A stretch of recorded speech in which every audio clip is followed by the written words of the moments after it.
नमस्कार, सुलगता सवाल में आपका स्वागत है। मैं हूं आपके साथ वक्ता। आज सवाल नटवरलाल केजरीवाल की चालाक सेना पर उठाएंगे, जिससे मनीष सिसोदिया जल उठेंगे, क्योंकि एक बार फिर केजरीवाल के चहेते मनीष सिसोदिया ने भ्रष्टाचार की पोल खुलने पर बेहुदी हरकत की है, जिससे दिल्ली के उपराज्यपाल वीके सक्सेना आग बबूला हो उठे हैं। सिसोदिया की इस हरकत पर उपराज्यपाल ने केजरीवाल की जमकर लंका लगाई, जिससे केजरीवाल बुरी तरह बेचैन हो गए, क्योंकि यहां अस्पतालों में हुए भ्रष्टाचार पर केजरीवाल के खिलाफ तगड़े सबूत हाथ लगे हैं। इसीलिए सिसोदिया इस भ्रष्टाचार पर पानी फेरने के लिए झूठ फैलाने का काम कर रहे हैं, जिनकी उपराज्यपाल ने चोरी पकड़ ली है, जिससे सवाल सुलग रहे हैं। क्यों भ्रष्टाचार पर मनीष सिसोदिया ने झूठ फैलाया? क्या उपराज्यपाल मनीष सिसोदिया के खिलाफ लेंगे एक्शन? क्या सत्येंद्र जैन के बाद बुरे फंसेंगे मनीष सिसोदिया? क्या केजरीवाल को अस्पतालों में धांधली के खुलासे का डर है? क्या केजरीवाल की धांधली के बीजेपी के पास सबूत हैं? सिसोदिया की इस हरकत के बाद केजरीवाल और दिल्ली के उपराज्यपाल वीके सक्सेना के बीच युद्ध शुरू हो गया है। एलजी की नियुक्ति के बाद से ही वीके सक्सेना ने भ्रष्टाचार के खिलाफ सख्ती दिखाई है और एक के बाद एक केजरीवाल के राज में हो रहे भ्रष्टाचार की पोल खोली है। लेकिन जिस तेजी और सख्ती से एलजी काम कर रहे हैं, वो केजरीवाल गैंग से देखा नहीं जा रहा है। तो इसीलिए अब केजरीवाल गैंग ने इस पर भ्रम फैलाना शुरू कर दिया। इसी सिलसिले में जब केजरीवाल की सरकार में बने अस्पतालों में हुए भ्रष्टाचार पर वीके सक्सेना ने एक्शन लिया, तो केजरीवाल के नेता सिसोदिया को मिर्ची लगने लगी और उन्होंने बीजेपी सांसद की शिकायत पर एलजी की ओर से जांच के आदेश दिए जाने पर सवाल खड़े कर दिए। सिसोदिया ने बीजेपी पर हमला करते हुए कहा कि दिल्ली सरकार लोगों की तरक्की के लिए जो काम कर रही है, साजिश के तहत उसे रोकने के लिए बीजेपी के नेता फर्जी शिकायतें कर रहे हैं। साथ ही ये भी कहा कि सक्सेना पिछले एलजी के निर्णय को गलत मान रहे हैं और भ्रष्टाचार निवारण अधिनियम के नियमों का पालन न करते हुए बीजेपी के इशारों पर एसीबी को जांच के आदेश दे रहे हैं, ताकि दिल्ली सरकार की ओर से लोगों के लिए किए जा रहे काम प्रभावित हों। इसी को लेकर अब बीके सक्सेना ने केजरीवाल को चिट्ठी लिखकर लताड़ लगाई है और अपनी चिट्ठी में उन्होंने लिखा है कि पिछले उपराज्यपाल के कार्यकाल में अस्पतालों के निर्माण में हो रहे भ्रष्टाचार के मामले को बंद कर दिया गया। ये आश्चर्यजनक है। फाइलों की नोटिंग में ये साफ है कि ये जांच बंद नहीं हुई थी। इसीलिए सिसोदिया का दावा कि जांच दोबारा खोली गई, ऐसा कहना भ्रामक और लोगों को गुमराह करने वाला है। ये दुखद और हैरान करने वाला है कि उप मुख्यमंत्री ने मामले पर तथ्यात्मक और कानूनी तौर पर गलत बयानबाजी की और वांछित प्रशासनिक कार्रवाई का गैर जरूरी तौर पर राजनीतिकरण किया। इसी के साथ उपराज्यपाल वीके सक्सेना ने यह भी याद दिलाया कि केजरीवाल और उनकी मीटिंग में करप्शन पर सख्त होने की बात तय हुई थी। इसीलिए जब वो ऐसा कर रहे हैं तो केजरीवाल का सहयोग अपेक्षित है। गुड गवर्नेंस का हवाला देते हुए उपराज्यपाल ने कहा कि मुख्यमंत्री अपने मंत्रियों को ऐसे गैर प्रोडक्टिव और बिना तथ्य की बातें कहने से रोके, जो भ्रामक और काम में रुकावट डालने वाली है। ये पहला वाकया नहीं है। इससे पहले भी कई मुद्दों में खुद केजरीवाल टांग अड़ाकर झूठ फैलाते हुए पकड़े गए थे, जिसके बाद फजीहत हुई तो नटवरलाल को माफी भी मांगनी पड़ी।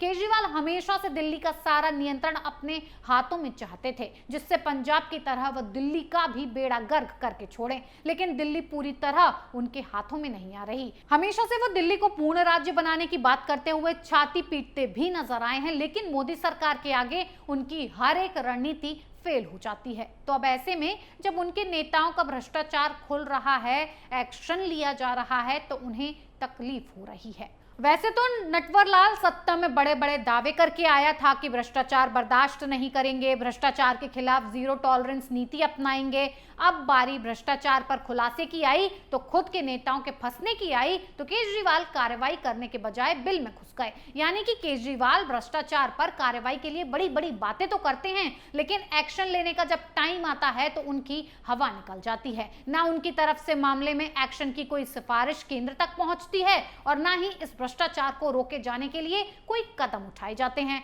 फिर जब केजरीवाल के राज में हो रहे भ्रष्टाचार की पोल खुलती है तो मनीष सिसोदिया जैसे केजरीवाल की गैंग के लोग इस पर साजिश के आरोप लगाकर छाती पीटना चालू कर देते हैं। और इसीलिए दिल्ली के डिप्टी सीएम ने अपनी करतूतों को छुपाने के लिए बीजेपी को निशाना बनाना शुरू कर दिया है, जिससे एलजी की जांच पर सवाल खड़े किए जाएं और इनकी काली करतूत सामने ना आए। लेकिन वीके सक्सेना ने भी अपने अंदाज में केजरीवाल और उनके मंत्री को लताड़ लगाकर साफ कर दिया कि इस बार उनके ये पैंतरे काम नहीं आने वाले और केजरीवाल राज में हो रही हर हरकत पर एलजी की नजरें अब बनी हुई हैं। वैसे भी जब से दिल्ली के नए एलजी ने कमान संभाली है वो एक एक कर सभी विभागों की जांच पड़ताल कर रहे हैं, अफसरों के साथ बैठकें कर रहे हैं और ये बात केजरीवाल तो हजम नहीं हो रही है। केजरीवाल किसी न किसी तरह उपराज्यपाल को फंसाने की कोशिश में जुट गई है। हाल ही में जल बोर्ड का जब उपराज्यपाल ने दौरा किया तब केजरीवाल की गैंग तिलमिला उठी थी। उन्होंने तुरंत ये बात दोहराई कि जब जल विभाग का सारा काम आप सरकार देख रही है तो क्यों उपराज्यपाल गुपचुप तरीके से बैठकें कर रहे हैं। आम आदमी पार्टी ने आरोप लगाया कि दिल्ली में एक संवैधानिक व्यवस्था है, उसके तहत लैंड, लॉ एंड ऑर्डर और एमसीडी केंद्र के जिम्मे हैं। इसके अलावा बिजली, पानी, शिक्षा दिल्ली की चुनी हुई सरकार के अधिकार क्षेत्र में आता है। ये देश का संविधान कहता है। इसीलिए जो मुद्दा दिल्ली की चुनी हुई सरकारों के तहत आता है उन मुद्दों पर उपराज्यपाल अधिकारियों की मीटिंग बुलाते हैं तो वो संवैधानिक व्यवस्था को बिगाड़ रहे हैं। ये बौखलाहट विभागों को लेकर नहीं बल्कि अपनी खुफिया राजों को बाहर आने को लेकर हो रही है। वो कैसे, तो ये भी जान लीजिए। दरअसल अभी तक जल बोर्ड के जो अधिकारी केजरीवाल को रिपोर्ट देते हैं उनके इशारों पर काम करते हैं, तो जब राज्यपाल उसमें इंटरफेयर करेंगे तो जाहिर सी बात है केजरीवाल का अफसरों पर दबदबा कम हो जाएगा और तो और फाइलों की पोल भी खुलने लग जाएगी। इसीलिए केजरीवाल का पूरा कुनबा उपराज्यपाल के एक्शन से बौखला उठा है, नए नए आरोप लगाने लगा है और ऐसा ही अब सिसोदिया भी कर रहे हैं। क्योंकि बात दिल्ली के अस्पतालों में हुए घोटालों के खुलने पर आ गई है तो सच बाहर आए उससे पहले सिसोदिया कह रहे हैं कि जिस मामले की जांच बंद हो चुकी है तो क्यों कानून का उल्लंघन कर उस मामले को खोदा जा रहा है, जबकि उपराज्यपाल ने साफ कह दिया कि मामले की जांच बंद नहीं हुई थी। सिसोदिया लोगों के बीच झूठ फैलाने का काम कर रहे हैं। उन्हें ऐसा करने से केजरीवाल रोकें, नहीं तो आगे की कार्रवाई की जाएगी। सुलगता सवाल में आज के लिए इतना ही। कल फिर नए सवालों के साथ पेश होंगे। तब तक के लिए देखते रहिए कैपिटल टीवी। नमस्कार।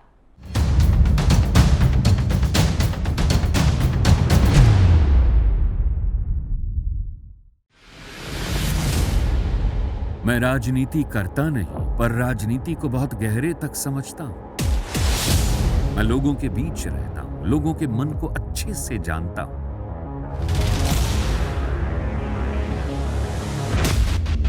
पब्लिक और पॉलिटिक्स की हर नब्ज को खूब पहचानता हूं।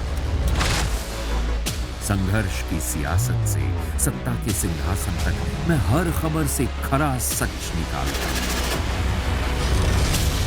ना कोई दौड़, ना कोई race. Capital TV, Uttar Pradesh.